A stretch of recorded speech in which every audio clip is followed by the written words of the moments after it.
Hi, welcome to the show. I know we're going to learn something today, and I'm excited to have with me Carl Peters. He's the general manager of the Northern Oregon operations for Recology. And trash is a big subject these days, and so let's talk some trash, Carl. You know what? I talk trash every day, but let's talk recycling. Let's talk compost.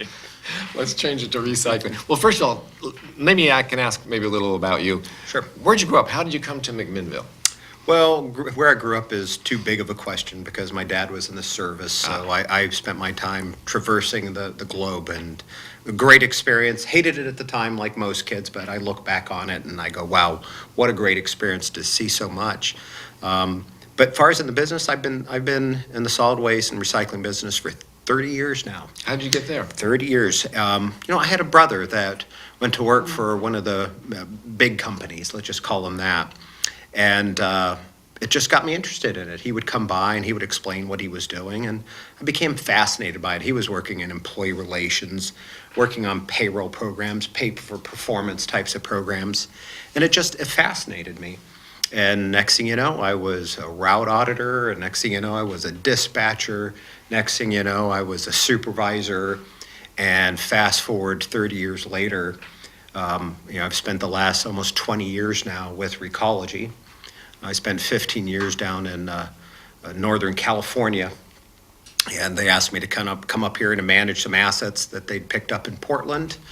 I guess I did a good enough job with that they asked me to take over their compost facilities. We have 3 locations up here, and I guess I did well enough with that when our local manager here moved down to one of our California operations that we purchased, they asked me, in addition to the Portland and to the compost facilities, to take over these Western Oregon operations. And they said, but you're going to have to move to McMinnville. Well, my wife and I had been going to the coast, coming back, and we stopped through McMinnville a few years back and said, what a great little town. And we've been sneaking back in here every weekend. And when they asked that question, would you move to McMinnville? Oh, you drove a hard bargain, right? You said, McMinnville? Are you kidding? You're going to have to pay me a lot to go there. We were in Tualatin. I said, it's 26 miles, but it might as well be 2,600 miles. We were so excited. Oh, that's great. We love this community. And I said to the city council the first time I spoke to them here in McMinnville, I said, I'm home. And I truly feel like I'm home. My wife is a real estate broker, and she, she's listing some homes here now, but she was selling a house in Portland, and she came home and she goes, I am so glad you moved me here. I'm so happy to be here. That's great. And I think honestly, I'd be remiss if I didn't speak to this, that when I came up here, I was a single man, and I met the most wonderful woman, Katrina. And we were married in 2016, and it's just been, she's the funniest person I know. And when people talk about the better half, I actually didn't understand what they meant until I met her. She's by far my better half, and I couldn't bring her here with me today because she would just be making me laugh. She's probably one of the funniest people I know. Oh, I'm happy for you, Carl. Yeah. That is great. Yeah. I'm so glad you're here. I'm so glad that you feel so committed to the area, and I know you're committed to your work, and I want to talk about that. But you're a busy guy now. They've just piled things on you. I think we've scheduled a couple of times because you're often, wait a minute, there's something over here I've got to take care of. I'm glad you've been able to touch down in McMinnville long enough for this interview. But give us an idea of all the different operations. You've got reclamation. I would tell you that my area of responsibility goes from Astoria all the way down to Rockaway Beach, through Tillamook County, all the way over here to McMinnville, down to Almsville, back up to Portland, and then back across, with operations in North Plains, like I said, Almsville, McMinnville. I could go on. Well, there's a lot of different operations that you do in these things. There's a lot of activities that Recology is in. Yep. Composting. Yeah, so there's hauling operations, which is what most people, I think, are generally exposed to. The truck that comes by your house, picks up your trash, shows up at your business, shows up your whatever industry or factory that you might work out. But then also, where does that stuff go afterwards? In Portland, I oversee with a great group of managers and supervisors that make my life easy and make me look good. But we operate the Metro Central Transfer Station. We operate a couple of dry waste processing facilities, so that would be construction, the dry waste, the non-putrescible, the non-household type of garbage, sorting that kind of material out. We have some good-sized wood waste processing operations that we have, 3 compost facilities, and again, all our other hauling operations through McMinnville and through Clatsop and Tillamook, and of course your Yamhill counties and northern Polk County. Now, Recology's come into this market in the last, how long has Recology been in Oregon? I want to say that I think this was the first company out here on the coast that we bought, which was, I want to say it was 2007. Okay, so 10 years. Yeah. You've made significant investments since you've been here.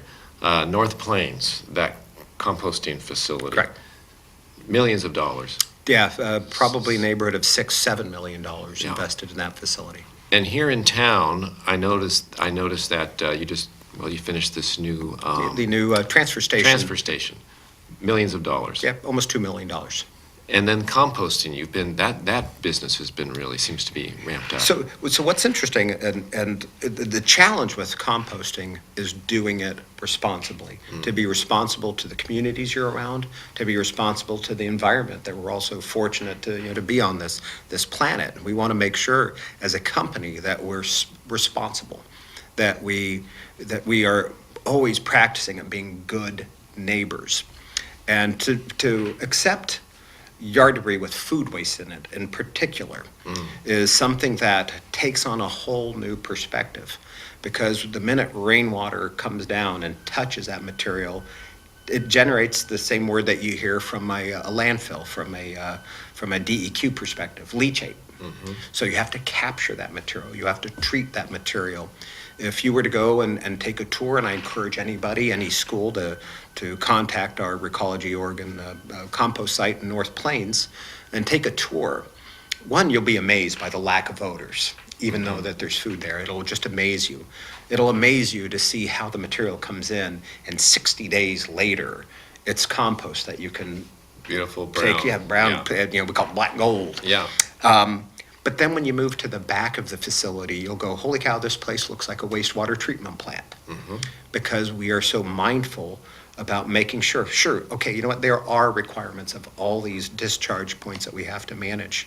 But there are ways to run your business too, to be responsible to the neighbors around you. We have homes all surrounding that facility, but we use a process, we call it negative air, where we actually just draw the air down through the compost and push that air through a biofilter to kill all the odors. And that way our neighbors aren't going, oh, this place stinks terrible, because our goal is to be a good neighbor. But everything I just talked about, you bet it costs money. Yeah. At the facility, I just did take that tour this Oh, morning and saw the berms that catch the leachate, and then how it can be used to go back on to keep the moisture content Absolutely. correct. And then, how it comes in that ugly pile of grass clippings and sticks this big, and it goes through this grinder, and they turn it. They got this incredible machine that's like this rototiller that turns a berm 6 feet tall. Yeah. It's amazing. And you're pretty much working at capacity from what I understand there. That is correct. And you're selling out. That is correct as well. Yeah, so that's a good business model. It works out great. The challenge always is that as DEQ, the Department of Environmental Quality here in Oregon, they just recently, as of last year, changed their permit regulations. And they had their reasons for doing it. We may agree at times or disagree, but the bottom line, they changed. And they've become far more aggressive. And there's a potential that we could have to spend, anywhere from $100,000 to another $300,000 in our stormwater treatment to make sure that the oxygen levels are adequate when the water's discharged. And that's the cost of being a responsible neighbor and meeting those requirements. Let's talk about some challenges that are on the table these days. Yeah. The big one I think that most people are aware of is China has changed their policy toward accepting our Recycling. recycling. Well, I appreciate you bringing this one up because it probably is the most predominant thing that I'll talk about. Starting in 2013, China came out with a program called Green Fence. And really what China was saying at that point was, you're sending a lot of garbage in your recycling. We really would appreciate if you guys, the world, but let's say the US in this case, you could slow it down a bit, clean it up a bit. They enforced it for a bit, but then they kind of backed off, and everybody kind of went back to their habits. And, it's like every business. There are good players, there are bad players, and most of your major companies, they're good players. They're trying to send as clean a material over as they can. They don't knowingly or willingly send garbage over to China, but they were getting a lot. And if you think about the fact that the millions of tons, the tens of millions of tons of recycling that was going over there, and you may have had material that was 5 to 10% contaminants in there. That's a lot of trash. It's a lot of trash, and there's some great movies out there. We've showed them to the McMinnville Leadership Council when they come to our facility. And it shows you when you pull that trash out, when you're receiving tens of millions of tons, it piles up. So last year, China said, okay, Green Fence didn't work, so we're coming out with National Sword. Bring it down. There's more names coming. And so they came out with National Sword. And really what they said was this: look, we've been talking about it for 4 years and nothing has changed. So here's what we're going to do. And I won't try to go through the list of all the items, but there were 24 items, including lots of plastics, that they said, we are no longer willing to accept these from you guys. And furthermore, we're not issuing you any new permits to our factories over here to accept any of your material. And as we rolled into late last year, the commodity markets for all those recyclables went into a free fall. It wasn't that China was the only place taking it, but they were taking the most of it. And the minute they stopped, it pushed all the volumes from the world out into all these secondary markets. And that they just dropped their rates. They said, why should we pay a premium at this point? We've got all we need. Yeah, and so those rates dropped. Furthermore, they said, and by the way, we don't want garbage either. So China actually sort of set the standard and then kicked the can out to everybody else. And what they said is, the big things, they said, we don't want all these plastics. We don't want unsorted mixed paper, which was a huge commodity that all companies sent to China to create the packaging for all the goods that would come back and be sold at your local stores. And in addition, they said, and by the way, that contamination, even when you good companies that were at 3 to 5% contamination, we want it at 0.5%. 0.5% is something that is not achievable. Not by current standards, current equipment, current technology that's available. And so the impact ends up being this. So first thing that happens, the commodity values drop because they're not buying it, and there's more material than there's markets. So that commodity value is gone. The second thing that happens is that when you can't ship to China, you have great opportunities for back shipping because they're bringing commodities over. That ship gets empty, you load it with recycling, it goes back, and it's just going back and forth. Well, now you don't have that advantage of backhauling shipping. So the shipment coming over is more expensive. Yeah, so it costs more to do it. If it did go to China, they could fine you $50,000. If they break open a bale and go, there's an aseptic juice box in there, we're going to reject this entire ship. You get fined, and hopefully you can ship it to Thailand or Indonesia, one of the secondary markets, and hope that they'll accept it. And so you have these processors that are all being impacted by this, and they're real impacts. They're really happening.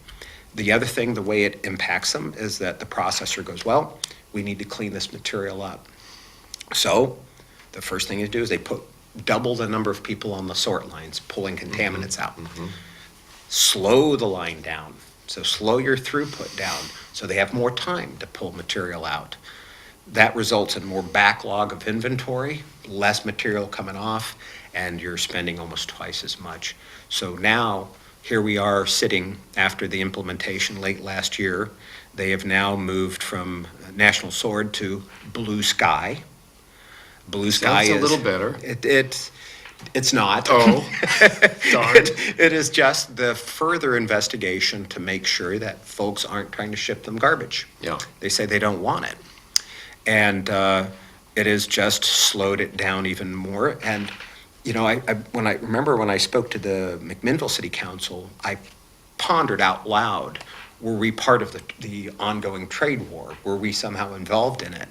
Well, effective May 4th, China said, we're not inspecting any of the commodities that are inbound from the United States. Ooh, Canada, sure. Some other place, sure. But United States, it's personal now. yeah.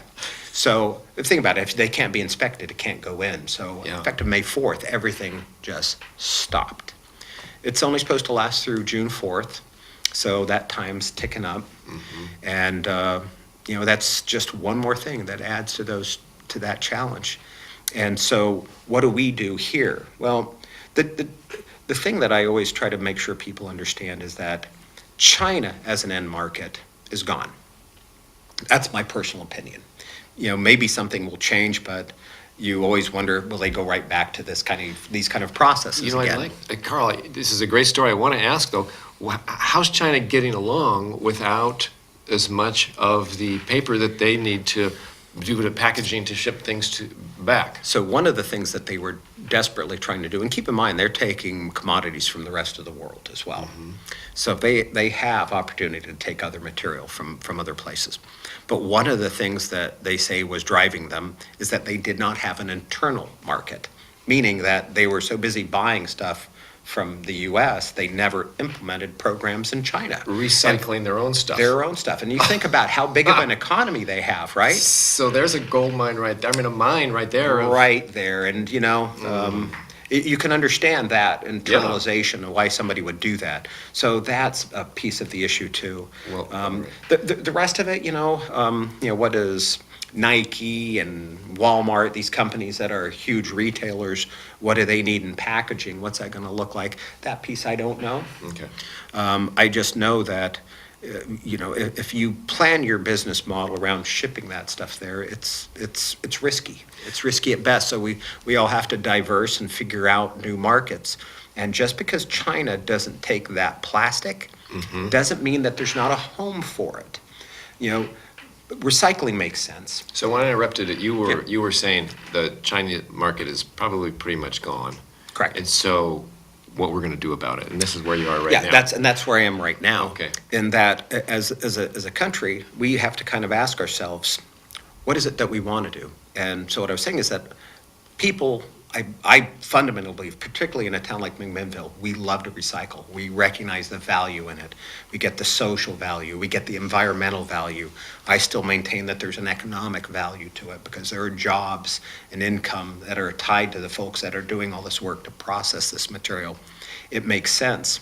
And just because China won't take a material doesn't mean that there's not another home for it somewhere. Okay.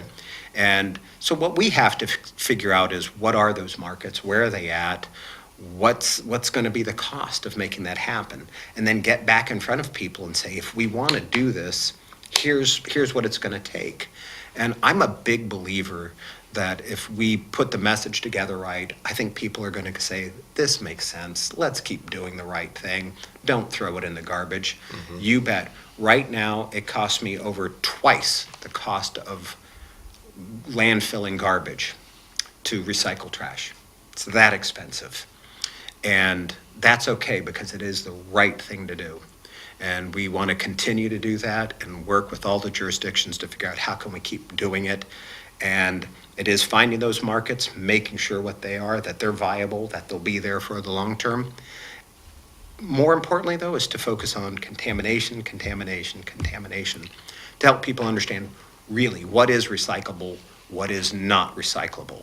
You know, we have this wishful recycling. What we say is this wishful recycling Yeah. plus confusion equals contamination. They should be able to recycle this. Yeah, it's and I'll put it in, plastic. and they'll figure it out. My son is too old or my daughter is too old. The slide, they don't need the slide in the backyard, Yeah. but it's plastic. Yeah. Let's put it in the recycling bin. They should be recycling this, Yeah. even though it's not on the Yeah. list. The hose, my hose, I think it's made of plastic. Uh-huh. I'm gonna throw it in there, let them figure it out. Yeah. And these facilities aren't set up for it. And I've said this before, one of the best things that the city of McMinnville ever did, and I am so pleased and proud to be part of this community, was saying no plastic bags. That plastic bag, I shared a story. I was up at an Astoria at a city council meeting, and I read a story that they were down in, I believe it's called Marianas Trench, though, the deepest part of the ocean in the world, 30-something thousand feet below, where this should be the most beautiful, serene part of the world. What did they find? A plastic bag. 30-something thousand feet. That tells you something's wrong. McMinnville's not contributing to that, and I couldn't be prouder of that. And part of this whole challenge with China is also recognizing that maybe there are just some things that shouldn't be in the waste stream anymore.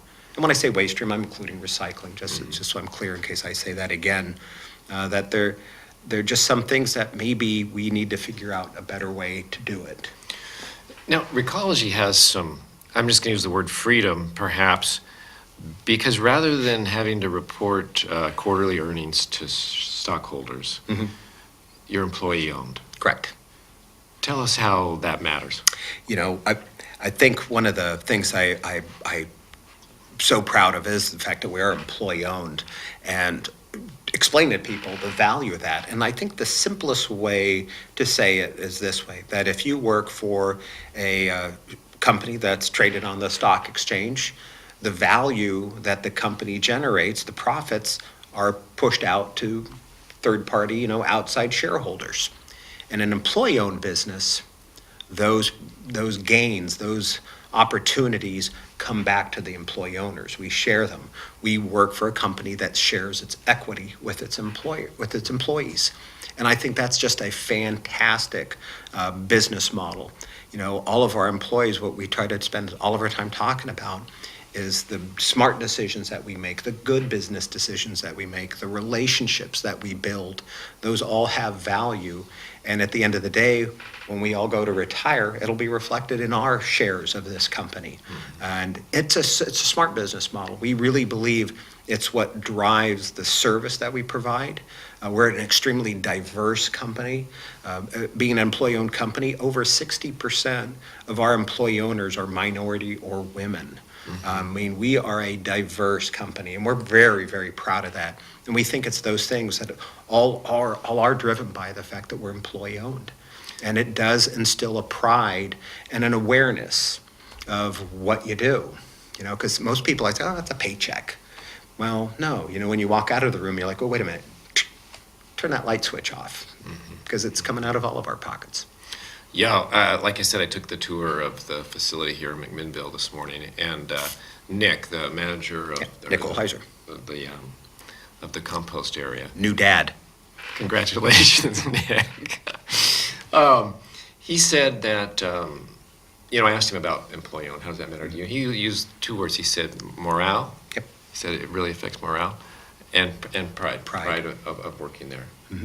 So, the drivers have a tough job. You bet. And I saw one of the newer trucks out parked in front of a place where I was just walking by, and I went, man, that's a nice truck. And he goes, yeah, this is the newest one of the ones that pick up the recycle bins and dump it in.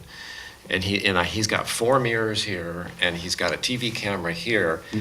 And I wonder, because there's a lot going on when he's dumping. And the one thing that people are crazy sometimes. They come running out of the house. Oh my gosh, I forgot to empty my tank. This, and you could that bucket coming down, that could really hurt somebody. You have to be so mindful. I should share with you, with the viewers, that we just had a driver, Dean Cook, who's been with this company here for 40 years. And for 40 years, he's been accident-free. Wow. He actually was in a pool with 400,000 other residential drivers. And Dean was just awarded this year, the first time in Recology's history, Dean was awarded the National Waste and Recycling Association's Residential Driver of the Year. And we could not be prouder of that. And, I will not come close to sounding the way that Dean does with his polish and his concern, though I think my sincerity is better than him. But he said two things, and he said, everybody goes home. And our business is a dangerous business. Yeah. And, he said he likened it to the military. Everybody goes home. That's his goal. That's his goal. Everybody goes home at the end of the day. The second thing he said, which, I say this to people all the time, but in a different way, but he said, drive like they want to hit you. And he said, and it puts you in this alert sense that makes you drive defensively, not just sometimes, not when it's convenient, all the time. I mean, how many of us have been sitting at an intersection, light goes green, and we don't go when a car goes whoosh, and we go, whew, and we call ourselves lucky. Guys like Dean, the reason they've been accident-free for 40 years and they're so good at what they do, when that light goes green, he looks left, he looks right. Even if it's a one-way, he probably looks left again, then moves forward. It's a dangerous job, and we're very proud of these guys. We spend a lot of time trying to make sure that we have this culture of safety, because that is, there's so many things we do every day at work, but safety is the one thing that we do that makes sure people go home at the end of the day to their families, and we take that very serious. And the stress of it, but because of the kind of culture you run, these drivers stay with you. They're loyal, they've been employees for a long time. Yep. And I just think that speaks, when you're put on a front line like that in a tough situation, a stressful situation, and you stay and you're proud of what you're doing, I just think that's an ideal situation. I've always said this, Ken, that if I don't show up for work tomorrow, I think people might look at my door and go, wonder where he's at, right? If a driver doesn't show up, if a sorter doesn't show up, holy cow, what are we going to do as we scramble and try to figure out? And, we can never lose sight of that. I mean, they are the most valuable thing that we have out there. I mean, I don't want to put them above somebody that answers the phones or one of the supervisor, other managers. But point being that, it would not be possible without they do. And I think my management team and my supervisors do a great job of keeping that in mind. We've got an organization in town that I'm a part of, Zero Waste. Yeah, we're Waste Zero. Yeah, you're Waste Zero.